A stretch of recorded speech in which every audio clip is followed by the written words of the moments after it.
Ostica iz Aleksine kuhinje, 8. dio.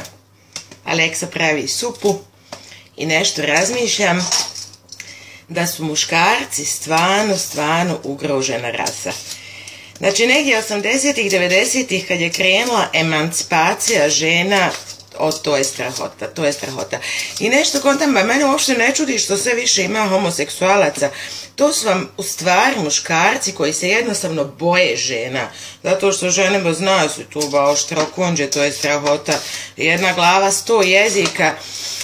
A i Hrvati su nam pokazali da su se emancipovali, eno žena im vlada državom, znači to sve uzima maha, osim u Bosni tam nema emancipacije, ja mislim da to tamo neće nikad ni biti, to je jednostavno, ali evo na zapadu idu muškarci na trudničko, pelene mijenjat, kuhat, spremat ovo, ono, čovječe, to je kod njih ko dobar dan, to je sasvim normalna stvar. Znači ovdje kad dođeš bukvalno kući, ono prvo te žena zavede, znaš, godinama te zavodi, fina, dobra, kuha, sprema, ovo, ono, oženiš je, napraviš joj dijete i tog momenta sve se mile promijeni. Znači dođeš kući, ono, umoran s posla, draga, šta ima jest, mrš, znaš, ono, skuvaj sam sebi, ako ti je nešto neuredno, vidi ovo prljavo, ako ti smeta, pa ti spremi, tamo, vamo.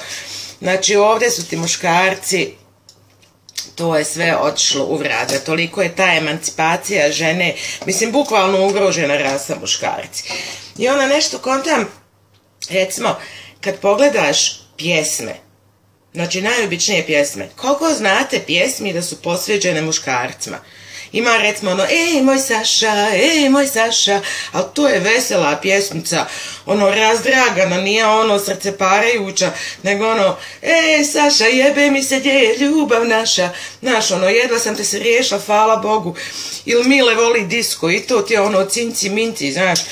Inače, jel znate jednu pjesmu gdje se spominju muškarci, da se pjeva muškarcu? Ne znate ni jednu. A što se tiče ženskih, ima ih milion. Kreni od Jenny, od Bilje, od Aleksandre, od Michelle, od Selme i Boga Oca, znači koliko god hoćeš, nema koliko ih nema na svako moguće ime. I to su one bolan što idu u potkožu, ono, znaš, plaču ti muškarci za tim ženama u tim pjesmama. I onda ja kontam, baš je to bezobrazno, stvarno. I onda pokušam ti ja te pjesme, znaš, nekako, kako bi to zvučalo kad bi mi to pjevali muškarcima. Pa evo recimo, kao prvo da se izvinim što sam obučena, ja znam da one pjevaljke to treba se skint, neke imaju stas, zato nemaju glas, pa ono skinu se, znaš, neke imaju i glas i stas, a neke nemaju ništa pa se skinu. Ali znam da to ne priliči današnjoj estradnoj umjetnici, ali ja mislim da je ipak pametnije da se ne skidam, ja nemam ni glas ni stas, ali mislim da će vam se dopast.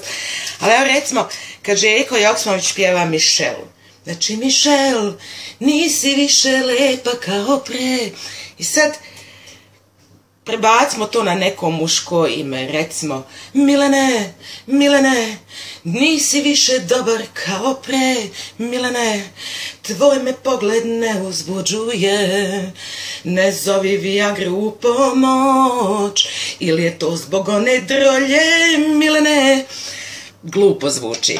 Pa recimo, Selma putuje na fakultet, znači srce para. I sad to prebacimo na neko muško ime, recimo Željko putuje na fakultet, on putuje, ja mu torbe nosim jer ga volim, na, stani Željko, jebem ti mater, uzmi bar jednu kad te molim.